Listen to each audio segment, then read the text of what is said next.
You can live a life full of love and light if you just let the Spirit guide you.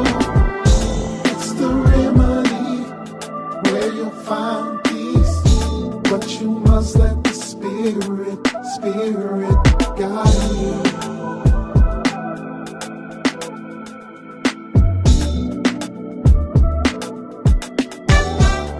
Who made y'all priests? So Alexander the Great conquered Egypt. The mysteries of ancient Egypt went into hiding. Then Egypt was conquered by Rome, and then it was conquered by Islam. So there's a long history of that esoteric wisdom going into hiding. I do a kind of a long lecture on the history of that suppression of that wisdom. To make a long story short, the wisdom of ancient Egypt made its way to the basement under the Solomon's Temple in Jerusalem, where it was brought to Europe by the Knights Templars. Most people don't realize it, but the Knight Templar was founded by Hugo de Payens, who was an African, and he gave it to his nephew, Saint Bernard, to translate, who was also an African. So there was a lot of material the Templars brought to Europe, but the main document was called the Tablets of Thoth, or the Emerald Tablets, which is called the Tablets of Trismegistus for those who want to attribute to Greece instead of Africa. But in any case, the principles discussed in the Emerald Tablets, as brought to Europe by Hugo de Payens from the basement of the temple in Jerusalem, are the exact same principles as we find in Odu Ifa. All right. So the history, it is a big bomb. So that history, I think, is, maybe we'll visit that on another occasion, because it gets real convoluted. And if you're not a historical nerd like me, it could be too much information. But the point is, that information is known and it's deliberately hidden. That's what we need to be mindful of. And if we're going to wait for people to reveal that to us, we're going to have a long wait. So it's up to us to redefine the translations of Yoruba theological liturgical words so that we can reveal that secret to ourselves. And the more we understand about it, the more Spirit will speak to us. I guarantee you, if you do not know that alchemy is a part of Ifa, Spirit's never going to tell you that, because you will never ask the right questions. So we have an obligation to understand the roots of our faith, so that we can ask the right questions. It's that simple. We got to do our homework. You can't just rely on being a medium. I mean, I identify myself as a fairly good medium, but I'm also a student of the history of the occult, meaning I've got a pretty good idea of the questions that I'm interested in. And when those connect with Spirit, it's on and popping.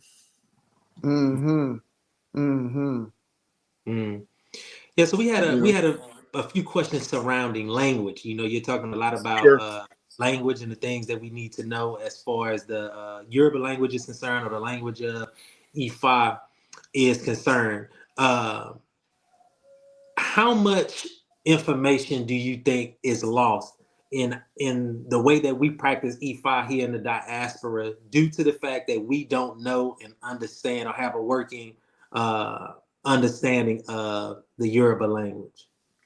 Well,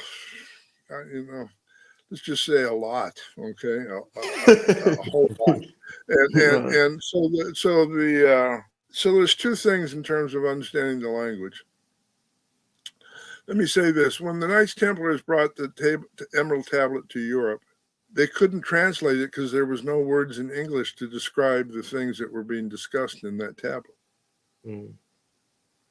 So a man named Nicholas de Vere wrote some plays under the pseudonym William Shakespeare, and introduced 3,000 new words to the English language that were then used for Saint Bernard to be able to translate the Emerald Tablets, giving birth to the Renaissance.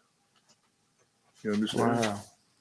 So if you're not coming together as an egg bay and changing physical reality, if you're not seeing a law manifest in your ritual space, if you're not entering an EJ state of consciousness where the laws of physics change, then there's room for growth. Let's put it like that. Okay.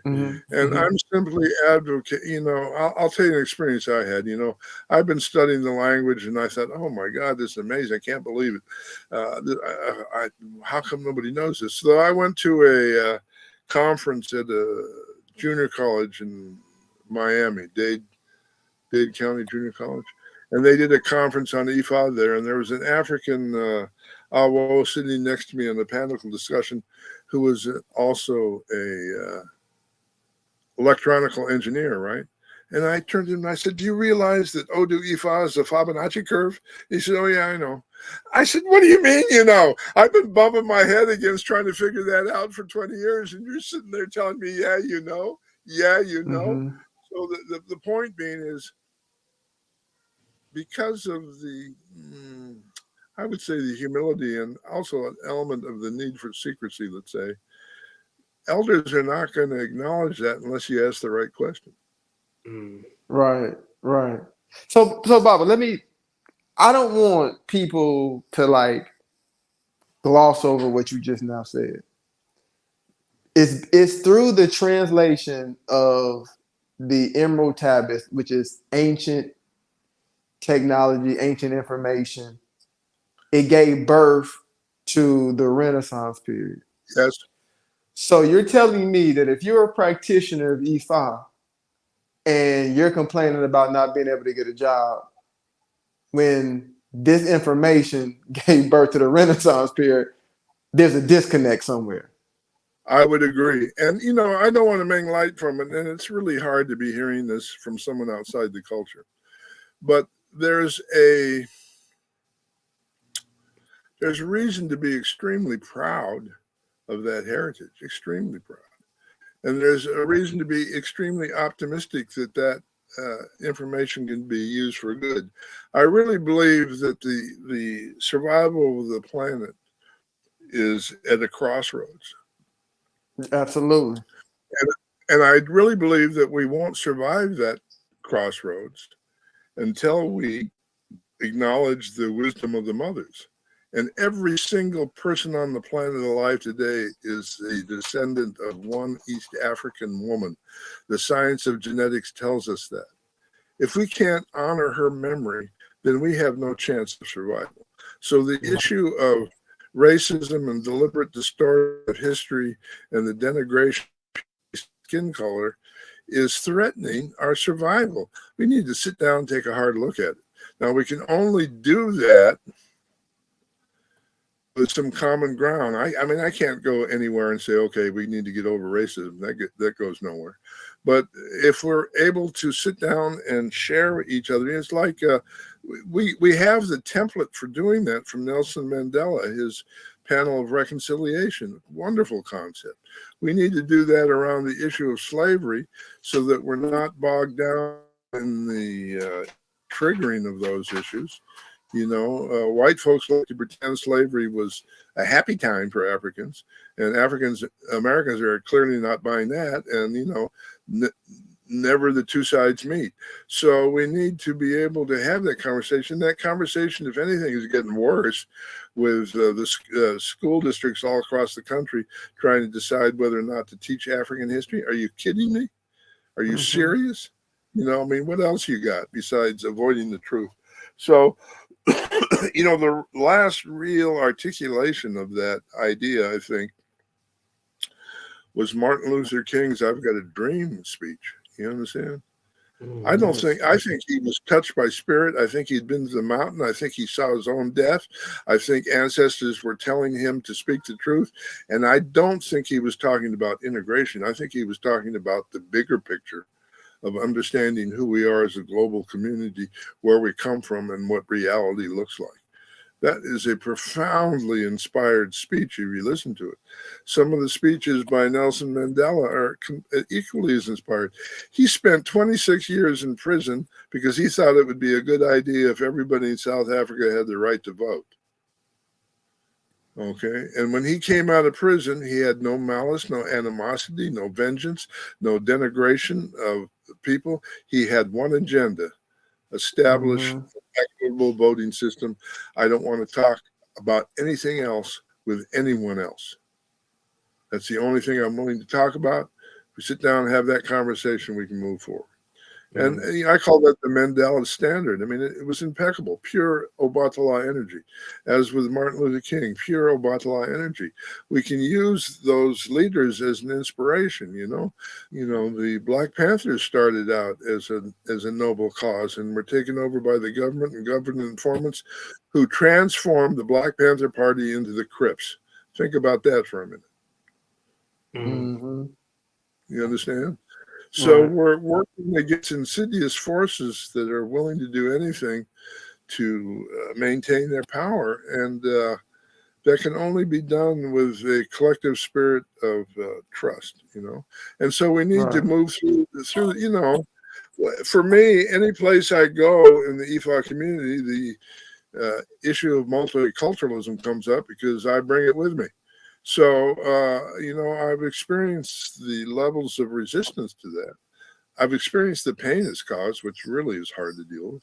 I've experienced the fact that folks feel a righteous need to be able to practice without the intrusion of racism. I mean, all of that I've seen and experienced, all right? But in order to solve the problems we're facing as a planet, we need to work together as a planet. It's really that simple. Well, the question is, how do we get from here to there? Issue is we start talking about how to get from here to there. And,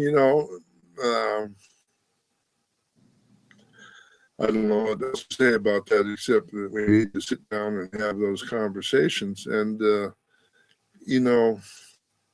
where I'm at with that is in places where I've traveled, where I've tried to have the conversation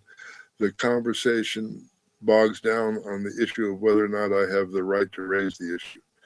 And I understand that, but we need to find common ground that'll allow me to at least participate in the dialogue.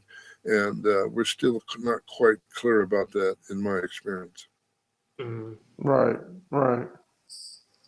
So I got another question for you in regards to language. I heard you say that Odu is the basis of language. It is, absolutely.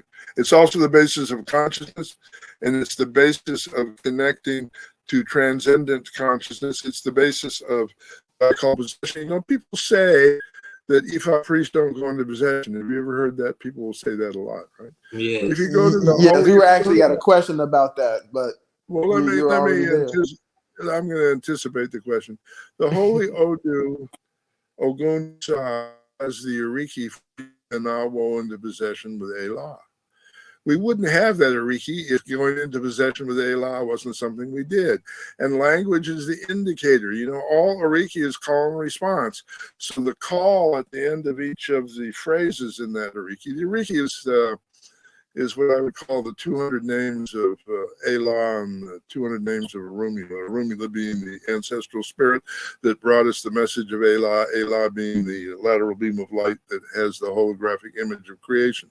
When you call the Holy Odu, Ogundo Sa has the full list of all those praise names, which is the process of invocation. But at the end of each section, there's a phrase that goes Elah Ro, and the response is Shokale. Elah Ro in Yoruba means Elah possess me. Hello? Why would you say that if it wasn't a thing? And Shokale means bring your power to the earth. I mean, I don't know how much more clear it has to be, and yet there were people that argue we don't do that. So why does the Odu say we do that? Carl Jung said everyone is connected through a collective unconscious that shapes consciousness and shapes language. He said the collective unconscious is based on 16 principles, which are identical to the principles of Odu Ifa. So those principles interact in a way giving us 256 variations. And a man named Joseph Campbell thought if Jung is right, then the principles of the collective of consciousness should express themselves in all cultures throughout history. And he essentially studied every culture but Africa, naturally, and proved it for those countries. I wrote a book called Ebora, where I show that the ideas that Jung and Campbell said were universal clearly appear in African folklore and myth. Now, you were talking about the Odu, Ogun Dasa. Yes. And you were talking about how in that Odu, it talks about the Babalawas being in possession. It asks for Allah to possess the Awos who are saying the Ariki. And when that is done in traditional Yoruba culture, if you're in an initiation, for example, when an Awo goes into possession, they'll let the head of the Egbe know by saying, Hekwa Baba. That means I'm in possession. Spirit is with me. I'm supporting the process by channeling my Ashe into the room. I mean, there's language for this. There wouldn't be if it didn't have a function. Ashe. You know, this is not about me trying to convince people or my word or I'm smart because I figured something out. The Yorubas meant what they said and said what they meant. Mm-hmm. You made a post about one of the Awos that you know that has memorized the Yes. that long Oriki for the possession of Allah. Is He did. He's my oldest student. He started studying when he was a teenager. You know, people call themselves Oluwo. Oluwo is actually a title conferred on Awos by the women of Iami, giving them permission to do initiations. It's not something you go out and say, okay, I'm Oluwo today. No, it's a tradition and a protocol and an initiation and a sanction. And so Jason, who has memorized that, is the first person the mothers of my family have given permission to call himself Oluwo. And he has memorized the Ariki. Now, the other thing about the Ariki that most people who haven't heard it don't realize, it's sung really slow, all right? So, for example, the words Ela Omo Osin, Ela O Yigi Yigi Otaomi, that's the first sentence of the prayer, right? Well, it's not spoken like that. It's spoken with a particular resonance at a particular frequency in elongated tones. So the Ariki sounds like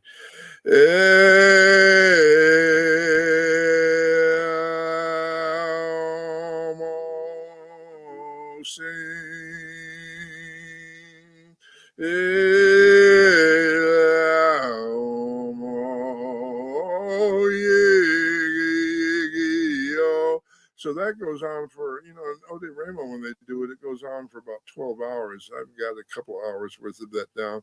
Jason's memorized that. But the other component of that is while he's singing the fundamental Oriki itself, other people in the room are singing the Ofo Ashe, which are the trigger words to spark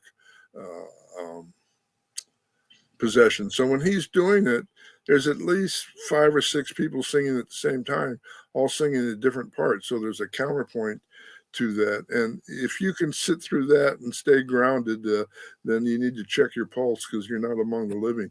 That'll put you out in the zone in a New York minute, if you know what I'm saying. So, Right. And to me, that's the essential part of the Tefa process. You know, there's stuff that you can do or not do, and as long as the person's connected to Allah. See, what that does is when you hear that for the first time, it starts a memory loop, so that every time you get possessed by Allah, you add to that memory loop and you strengthen your connection. And we record that memory loop through the quantum entanglement created by rolling the Ekin in our hand. That's the sacred technology. Ancient stone statues in Egypt contain information. You knock the ankh against the statue and it releases the frequency that downloads the information. We do the same thing with our stones and with our Ekin. We infuse those objects with memory. That's what I mean when I say the universe is conscious. If the universe is conscious, it can absorb and hold a thought. All right. And so our interaction becomes predicated on that simple idea. And so, it used to take me 2 or 3 hours to go into possession with Elah. Now it just takes me, actually, I can do it with a couple of simple hand gestures, which we'll go into at some point. But it becomes more accessible as you get older. And in fact, the elders that I know that are my age in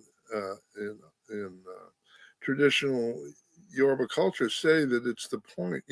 Children learn, adults do, and elders teach, but it's assumed that elders are in possession 24/7. That's the whole meaning of suru. That's the whole point of the discipline.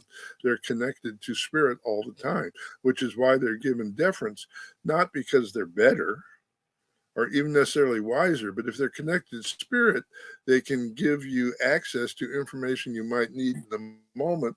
And if you're calling them names and kicking them and being abusive, you're going to break that connection, I guarantee, and you'll only be hurting yourself. So that's an aspect of our faith that is not easily understood, I think. Yeah, I think you pretty much proven what a lot of people say, that we don't have many elders. We just have people who are old. I feel that way sometimes, especially when I try to get up out of the chair and my knees hurt. Yeah. So,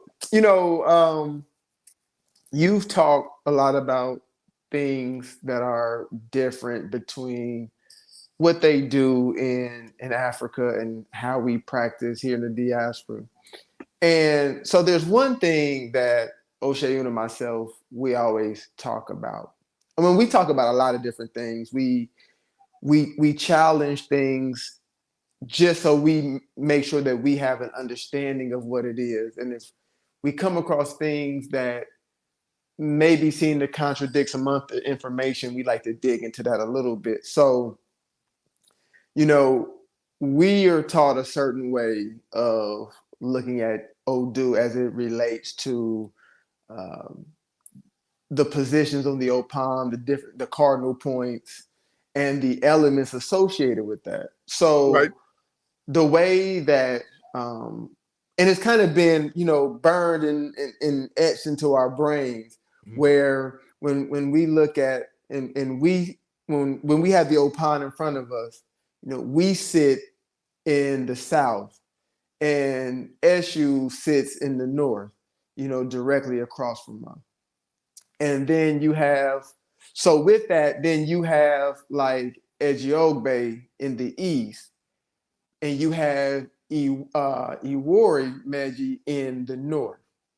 And if I'm not mistaken, you have Iwori Meji in the east, or I should say, you at least have Iwori Meji as a fire element. For us, Yeah, I understand.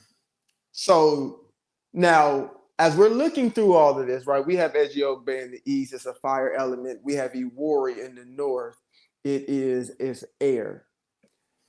But we met long time ago in the Masonic Lodge. And if for people who understand the way the Masonic Lodge is set up, we enter into the lodge in the west, and directly across from us, the worshipful master sits in the east. On your left-hand side, you have the north, and you have the south to your right. So even though we learned it a certain way, and I mean, it's worked, I believe that spirits are going to talk to you in the way in which you operate. But when we look at the way that's an important point. Whatever system you use, spirit will accommodate that to deliver the message. So there's no right and wrong here. I will say that absolutely. The way I explain it, I believe, is more traditional and, more importantly, reflected in the words itself. If you translate each of the words for Odu, it becomes clear where they fit in the cycle of life, death, transformation, rebirth, where they fit in the cycle of air, fire, earth, and water. It's clear from the words themselves. And so you don't want to contradict those inherent meanings just because you don't speak the language. I don't think that's, I think we can do better than that to make the point. There's also an Odu, and I'm sorry I don't remember the name of it, that says that whatever direction an Awo is facing when he's doing divination. He's facing the east. East is the place where the sun rises, where we start the process of recreating the world each day. And which means we sit in the west then. Yes, and the important addendum to that is it's not 4 directions, it's 6 directions. The world was created with the 4 cardinal points and up and down. And so when we do our morning prayers based on that paradigm, we're literally re-invoking the world. Quantum physics says the world looks like we think it should. That's a big clue, you understand? In other words, I'll give you the classic example in quantum physics. You can measure the size of a subatomic particle, and you can measure the speed of the trajectory of a subatomic particle, but you can't do both at the same time. What you see is totally dependent on what you're looking for. You understand? So we go through the cycle of Odu in the standard order of seniority. Ogbe from the Elysian O, Egbe meaning spirit of everything. That's a synonym for the idea that consciousness is a part of creation. Ogbe is a synonym for God. There's more than one word for different concepts. EJ Ogbe means the first manifestation of God. Why would that not be the place where the world comes into being? You know? And so Oyeku means understanding the spirit of death, which means death is never permanent. It's a transitory feeling. So Iwori from the Elysian Iawo Ori means the mystery of consciousness.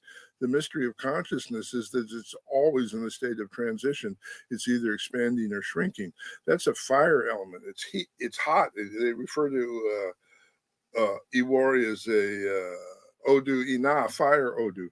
And then Od is from the Elysian Oed, which is the spirit of mother's womb. How is that not rebirth? And how is rebirth not an element of the earth?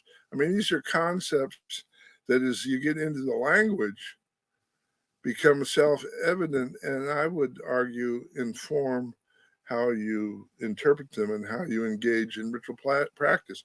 Here's the important point. If ritual does not reflect reality, it's useless. You understand? And one of the fundamental elements of reality is gender equity.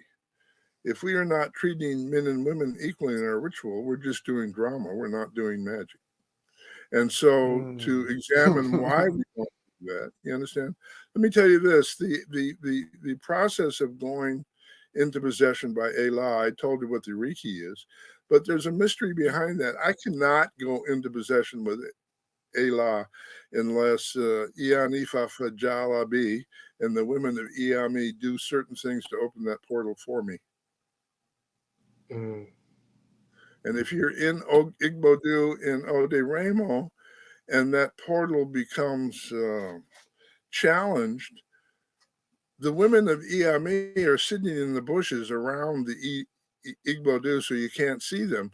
But if there's a disturbance in the forest, let's say, they start making bird calls. And when the women of Iami start making bird calls, the men inside Igbodu stop what they're doing. There's an interaction there that is dependent. So the question, to me, the statement is not, well, Awos don't go into possession. No, the real issue, if we're going to call black, black, and red, red, is a lot of Awos don't know how to go into possession. And the reason they don't know how to go into possession is they're treating women as second-class citizens based on the appropriation of Ifa ideas by Christian ideas that demonize women. The real heart of the ritual process for illuminating the connection to Elah the first time it's done is through the use of rubbing menstrual blood on the third eye. Hello? We've been taught nothing but menstrual blood is evil, never being a ritual. Those are all good Catholic ideas. God bless the Catholics for being fearful of women, but it has nothing to do with Ifa.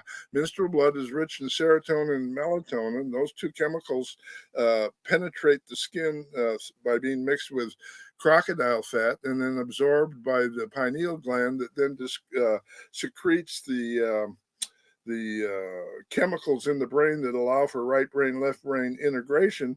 And hear me now and believe me later, that process using crocodile fat is the word for crocodile fat in Hebrew is Mesa, which is the root word of Messiah, which means the anointed one. So if we're not going to deal with language and just make stuff up, then why study anything? Just, you ever watch Seinfeld, the comedy? Yes. You remember Festivus, the holiday of Festivus? Let's all just make stuff up. That'll work. But if we want to value the wisdom of the ancestors, we first need to know what it is they're trying to tell us. Right.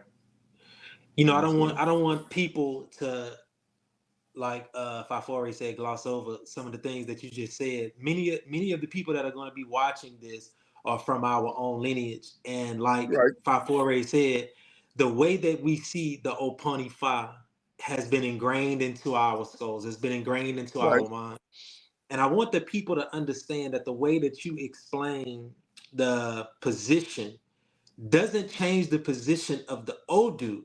It only changes the position of the cardinal point 90 degrees counterclockwise. So it's set up just like the law, just like the Masonic laws, just like the Rosicrucian Lodge. I've been in many Rosicrucian lodges. It's set up the exact same way. When you enter in the west, the master is in the east. The north is to your left, where darkness resides, and the sun moves through the cosmos from east to west by way of south. So they I want people to understand that nothing has, the Odus have not moved, only the cardinal points have been moved 90 degrees counterclockwise. And my philosophy is, if you like it, I love it. I mean, there's more than one way to skin a cat. I'm arguing my point of view from the perspective of linguistics only. You can take that or leave it. The ultimate question is, does the work you do based on the orientation you have produce results? And if the answer is yes, don't fix it if it ain't broke. But there is, I believe, historical reasons for that shift, and talking about that starts to sound judgmental and critical. And believe me, I don't want to do that. I want people to be comfortable with what they know, what they use, and what is effective for them. And, I can't not know what I know, if that makes sense. So, I'm expressing an opinion based on a study of language. And, opinions are like elbows. We all have one, but I think for us, when it really came to something that we had to start thinking about is when we read the book Force of Mystery, and he and I were talking. I was like, he talks about Iwori being a fire element, and then Oshayun was like, yeah, Falokun talks about it the same way. I was like, I know, I caught that, and it was like, So it's like you said, once new information is introduced, we can't just throw it away. It's something that we have to then spend some time to ponder and think about. And then, when you throw in the fact that, when you look at the lodge and, Awo Oshayun, besides being a Mason. I would say, if you've ever been blessed to see an Odu pot constructed, it absolutely confirms my point of view on that. The Odu pot is a reflection of the cardinal points up and down, and the color coding and the sequence of anointing and the directions and the instructions. It's another interesting place where language has got us tripped up. People in diaspora say that women don't look into the Odu pot. Well, here's a news flash. Women make the Odu pot. So in order to make it, they have to look into to it. What the Odu actually says is, if you translate it directly from the Yoruba, is that the Awo senior wife has the responsibility of maintaining the Odu pot. That's different than not see it, you know. So, you know, people criticize me for that. I know lots of women who received Odu pot. If you understand the mystery of the Odu pot involves female body parts that only a woman would extract from a funeral. A man just would, it's not conceivable that a man would do that in Yoruba culture. So, you know, there's things that mitigate against the notion that women don't see Odu, but that's the most common criticism I get. And it's, you know, to be honest with you, I mean, there's nothing I can do to care less. I know what I've seen. I know what I've been taught. I know what Odu says. I know how to read it in the original Yoruba. Okay, you know, hold on to your criticisms of me and see how much work we can do together, you know. Right. And so, you know, I don't know what to say about all that other than. So in your initiations, when you initiate women, they see Odu? No, Odu is specifically for men. Let's be clear. The Odu pot is designed, and I got to be careful of my language because sometimes I misspeak this, but the purpose of being presented to an Odu is for a man to enhance their empathy with women. It has no other function. You can be presented to Odu before Tefa, during Tefa, or after Tefa. There's things that women do to enhance their empathy with men, but those happen in the context of Iyami Oshiranga. So we each have an obligation to balance yin-yang components of our Ori, right? The mystic eye, pineal gland, the two eyes facing each other. That integration starts here with women and goes to there, and starts there with men and goes there. So there's different, let's say, pathways to make that thing happen, and there's different components to make happen. But when the Odu pot is presented to men in Ode Remo, believe me, the women of Iyami, if I bring somebody there to be initiated, they come and they scream at that Yawo for 2 hours, pointing the finger. You know, that's taboo in Yoruba culture unless you're trying to make a real serious point, right? And the point they're making is, you're one of us now. We got our eye on you. You better behave. You understand? And so that opens the door to be presented to Odu. And at the end, now they no longer use menstrual blood that I know of in Africa so much, but they do it symbolically. So at the very end of the ritual, your ikin, a woman comes and sits down, and you touch the ikin to her ankle and her knee. Halal, symbolic menstrual feeding of the ikin. If a woman refuses to sit down and have your ikin fed, you're not an awo, and the initiation was pointless. And they have that right.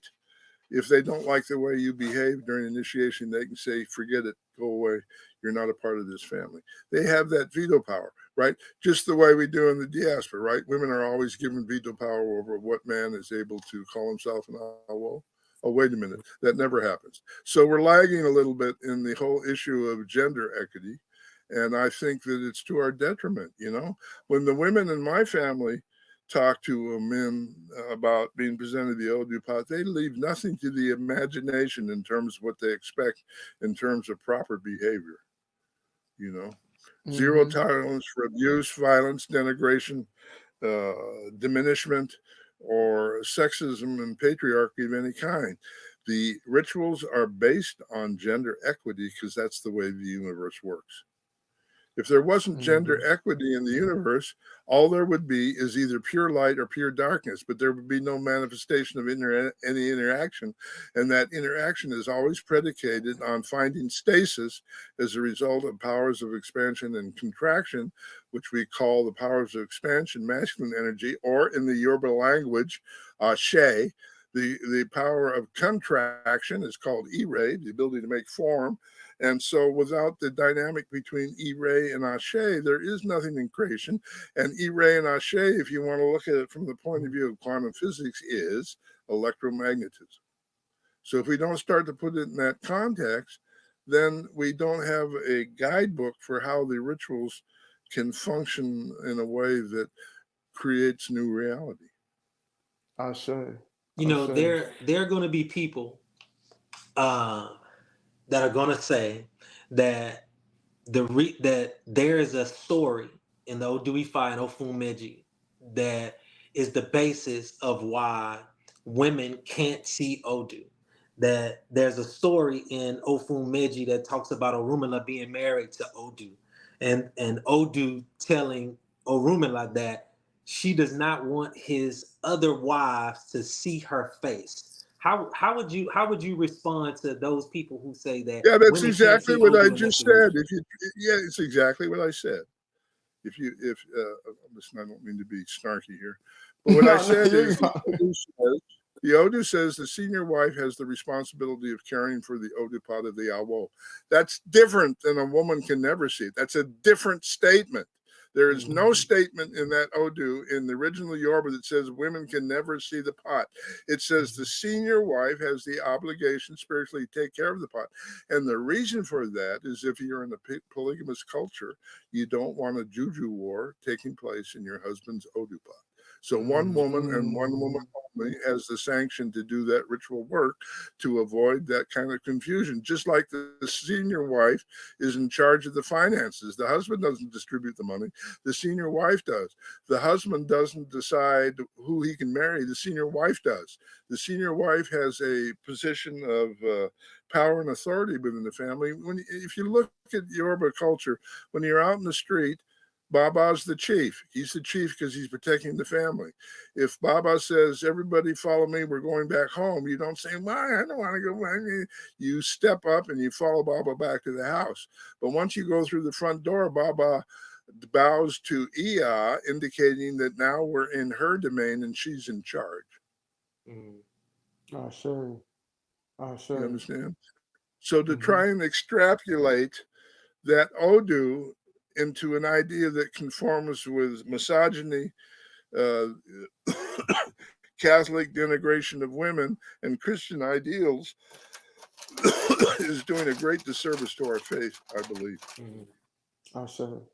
So, Baba, if you could get Ifa practitioners to embrace one idea, one ideal, or one concept, what would that be? Yeah, no judgment. As long as we're stuck in judgment, we're never going to be able to join hands and get work done.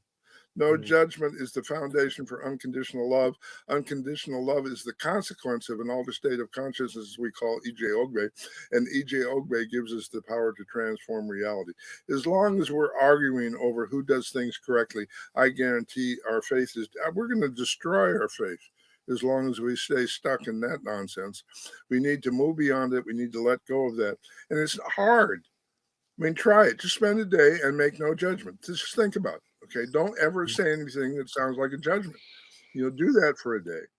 Then do that for a week and notice how your consciousness starts to change. And notice how you start to be able to stay in your lane. Ifa teaches that we don't offer opinions without being asked because the way we teach is by role modeling good character. Ashe. Ashe. Ashe. So Baba, we're going to get you out of here on this question. And I think this is going to be probably the most difficult question for you to answer that we've asked tonight. And I say that because, I mean, people don't know. Osheun, obviously, that's my brother. He knows the story. But about a couple of years ago, I think we were a couple of years ago, we were like dead in the heart of COVID. And I couldn't travel internationally. So I decided to start traveling to kind of places I wouldn't normally, choose to travel to. And I found myself in New Mexico. So I can't. So my Ibeji, Leslie, was like, "Hey, Awo Falokun is there where you are." And I'm like, "Really?" He's like, "Yeah." He said, "You should go sing." So I messaged you, and then you told me where you were. And I'm like in a hotel really close to this. So I came by and I sat with you and we talked. And, extremely, extremely humble. So I know this question is going to be difficult for you to answer, but hopefully you're able to answer it anyway. So Yeah. you have contributed to those of us who practice EFI in the diaspora. You have contributed to our academic study. You know, Awo Falokun and myself both say, and we tell people this all the time, if you talk to whoever, Babalawo, whatever that you deal with, if they're from the United States and they do not know who Awo Falokun is, don't even waste your time talking to them because they don't know anything. Whether directly or indirectly, you have contributed tremendously to the academic study of EFI here in the diaspora. Okay. So my question to you is, do you feel that you get the flowers that you deserve from the practitioners for what you have contributed to all of our learning? Yeah, listen, let's back that up a little bit. I honestly don't feel that I've contributed anything. If all that I've done has been hopefully an effective and honest messenger for the wisdom of the ancestors. That wisdom belongs to everybody. It doesn't belong to me. Whether I get credit for being the messenger or not is irrelevant. The only issue that's of importance is that we try and understand that message in a way that ensures our survival. To me, that's the important question. Now, I've found that the issue of cultural appropriation and white folks taking over indigenous religions, that's a real issue. That's a real thing that white folks need to be called to task about. It's inappropriate and disgusting. I will even tell you further, I've had the experience of talking at conferences that are around shamanism about African spirituality. And if you get in a room full of white folks that claim to be interested in shamanism, they don't want to hear anything about Africa, and they make no bones about letting me know it. I was there at the beginning of the New Age movement, and I would like to think I was as informed of some of the people that became well-paid talking heads in the media, and I was systematically excluded by white folks. You understand? Now there is something I've noticed. I need to be very careful about this because I want to be clear about what I'm trying to say.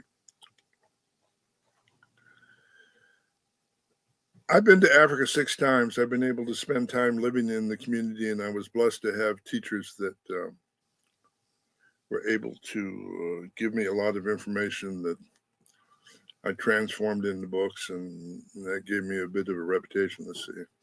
But there's no way I could have made 6 trips to Africa with what could righteously be described as white privilege, to have the resources to do that, to have the time to do that, to have the support to do that, all the things that come together. That's not everything that everybody, that's not something that everybody in our community is able to do. And I don't want that to ever be a source for people to feel bad or to feel uninformed or to feel like they're doing things wrong. That would negate the whole purpose of everything I'm trying to do. Now, there are things said about me, especially my relationship with Ode Ramo, that are just flat out not true, that are common sources of gossip in the internet. And, there was a minute or two when I tried to address them, but I largely ignored. I mean, if it's true that Ifa is based on making no judgment, if people are judging me, what does that say about their understanding of Ifa? The other thing that's a challenge for me, and this is where the whole thing around ethnicity starts to crumble, if you will. I know the names of my ancient Egyptian ancestors. It was part of its lineage to remember those names, Mm-hmm. Don't know if it's true. I suspect it's true. I certainly know my ancestors believe it's true. You understand? So the issue is not that I'm not African, because if you look at a map of Africa, you'll see Egypt's there on the continent. The issue is not looking African. All right. And so the question becomes, why is that an issue? Do you know Toni Morrison, the Yeah. great African American author who wrote Mm-hmm. a number of Academy Award winning author. I mean, remarkable writer. And if you ever listen to her describe her process, and if you've read her variety books, she says, I never, ever identify the ethnicity of any character in my books because that's the least interesting thing about them. Mm. Think about that, and so there's historical reasons why multiculturalism is an issue. There's historical reasons why multiculturalism is a challenge. There's a reason why it pushes buttons and triggers issues. But if we create what I would call safe environments to process those feelings and those contradictions, we are giving ourselves the tools to be able to function in the real world. You understand? The whole point of Ifa spiritual discipline is to get suru. So what does suru do for us? It gives us the ability to be anywhere, anytime, with anybody, doing anything for any reason without losing our focus or our center. That's the point of Ifa spiritual discipline. So if we're going to lose our center over ethnic conflicts, then the few who control the many who engineer those conflicts, they get to win. They're the ones that win from that. If we can't figure out a way to deal with that, then what are we doing, really? You and I can disagree. We disagreed about the orientation of the tray. We did that, and we're still friends. Hello, For sure. how hard is that to figure out? We probably disagree on a number of other things. I've got some ideas about COVID that make people's skin crawl, but we can still be friends. I had an interesting experience. I'm living in the Bible Belt, and I had a problem that came up, and it came up during a rehearsal. And the musicians, who were all born-again Christians, stopped playing music and prayed for me for 20 minutes. When's the last time that's happened in the real world with Ifa practitioners? I had to go, oh, wait a minute here. So the point is that even in disagreement, we have the opportunity to learn about each other. And that learning helps us understand each other, and that understanding becomes the basis for being able to work together. If the world was predicated on everybody agreeing, what a boring place that would be. So we've been taught that we need to demonize anybody that doesn't agree with us, and that works wonderfully for divide and conquer, but it doesn't accomplish anything in the world. There's reasons, and believe me, I've documented, there's reasons to be skeptical of the narrative around COVID, but it's taboo to discuss that on social media, and it's censored. Censorship is never good. Censorship has never been used to hide censorship has never been used to support the truth. So the question is, why is that information being censored? Ifa has the medicine to protect us from global disease. It's called strengthening the immune system. That immune system is strengthened through cleans with Nana Baruku, and Nana Baruku is only effective when the medium doing the cleaning is in Ije Ogbe state. So why are we not exploring those options, and why are we not allowed to speak of them? I'll tell you, when I try and speak of that on social media, I'm immediately blocked, shut down, censored, and all kinds of things. And for me, and so that's just not a matter of, oh, Falokun's being strange. I believe, I know, as somebody with legal training and background, that's a violation of my right to freedom of religion. And if we're making it okay to censor me because you don't like my religious ideas, then what the hell are we doing in this country? You can worship a stop sign for all I care. I support to the death your right to do that. I don't have to agree with you to support your right to do that. You look at there's at least 6 fundamental forms of Judaism. I don't know if you realize that or not, but they're all radically different theologically. There's sects of Judaism that don't believe the state of Israel should be in existence because the prophecy hasn't been fulfilled. These are some serious conflicts in theological beliefs. But if anyone in any of those groups of Judaism is attacked in any way, the entire community comes together to defend that person and their right to practice their faith. When's the last time you've seen that in Ifa? Right. Other than the right to do animal sacrifices, I don't. Yes, listen, stop. Yeah. You got to stop with that lie. That court case said you could not make a distinction between priestly slaughtering of animals and farm animals. Every county in the country has the right to make it illegal to slaughter an animal, but only if it's across the board fair. That law in that county did nothing to ensure my right to do animal offerings. That's all predicated on the local health laws that are regulated by the community. And the idea that it liberated us somehow is going to get a lot of people into a lot of trouble. We have to call black, black, and red, red. It makes people feel good to think that we did that. And the truth is we didn't. I graduated from law school before both of you were born. Trust me, it did not accomplish that. Sorry, I go off on a bit of a rant on that. No, that was good information because that's how it's always been told to me. And I mean, it wasn't nothing that I felt like I needed to go look into. I just accepted it for what it was. But information is power, so that's good to know that that's not necessarily the case.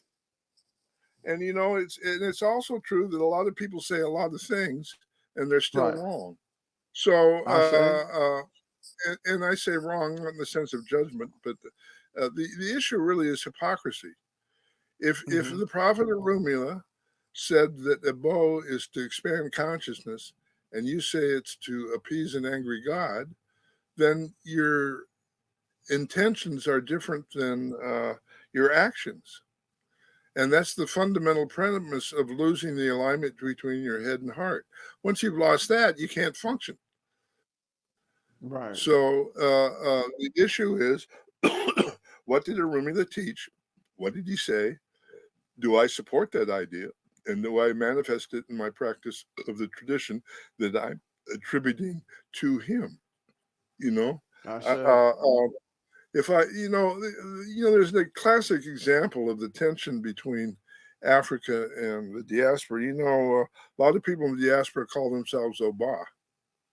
Okay, so linguistically, there's 21 Obas in Africa, and in each of those titles comes with a 91-day initiation. In the diaspora, people call themselves Oba because they went outside and the title hit them on the head from a cloud. But and when Africans hear themselves calling themselves Aba, they are seriously not happy. It's kind of like me saying I'm the King of England. I can say that, doesn't make it true. If I say I'm the King of England, you're going to look at me and roll your eyes. But if I say I'm an Aba, all of a sudden, oh, that's cool. He's an Aba. And the whole history of usurping and appropriating that title came when Spanish Cubans wanted to place themselves as elders to Ifa, so they incorporated that title based on a total lack of understanding of what it meant. If you're an Oba, the next thing that comes after the name is the territory around which you have jurisdiction. You understand? So if you're Oba and the next word following that describes anything other than your kingdom, then the issue is hypocrisy. The issue is the misuse of language. The issue is the appropriation of culture that created the word. Hello? I'm telling you that in Hungarian, empire means medium. It's a noble thing. You can believe that or not. It doesn't change the fact that among my peers, culturally, that's how we use the word. So if you're not part of that culture, who gave you the job of redefining it for me? And why should I care what you think in terms of what those words mean? It's the same thing with the really the tension between Africa and the diaspora. And it's the reason why many African elders don't communicate with us the way I think they should. Believe me, and the only reason I know that is when they start talking among themselves about how annoyed they are about things like that, I understand what they're saying. You understand? So there's a certain sensitivity that would open the door to a lot more learning, a lot more exchange, and a lot more ability to join hands in a way that would produce communal positive results. Right now it's all about me. I know the most. I'm the chief. I can do everything. Come to me. This guy doesn't know. Who cares? I mean, none of that's relevant. I don't know. Am I answering your question? Yes, Bobby, you did. You answered it beautifully. And we want to just say thank you. Thank you. This has been everything that we thought it was going to be. This has been a great episode. A lot of jewels, a lot of good information. This is definitely a video that, we're going to go back and review multiple times over. So thank you for blessing us with your presence. Thank you for blessing us with your teachings. Right. Greatly Listen, appreciated. if you don't mind, I'm opening a school next week. You can get the details at Egbe Iwapole Ifa Orisha Community. You can also get the information by emailing me at falokunfatunbi@hotmail.com. Ashe. FALOKUN FATUNMBI, all lowercase, at hotmail.com. Mm-hmm. I also have over 300 lectures on my YouTube network, Awo Falokun YouTube network. Who knew? And if you don't like dealing with Amazon, you can get my books at Awo Falokun website. But the introduction to the school is going to come through the Egbe page. I'm hoping to announce that opening by the time this video airs. And I consider myself a teacher, so I don't care who initiated you, or I don't even care what you believe. If you want to learn the mechanics of how we do stuff, I've got probably a couple of 100 hours of videos to teach the class, and then there's weekly Q&A talking with me directly. Ashe. And did you talk to them about I don't think I heard you mention the Facebook group. The Facebook group is Egbe Iwapele Ifa Orisha Community. That's the Facebook group. Also, I want to put a plug in for the fact that I've written a book called Wakanda is Real, which tracks the machines in that movie to historical events in African history.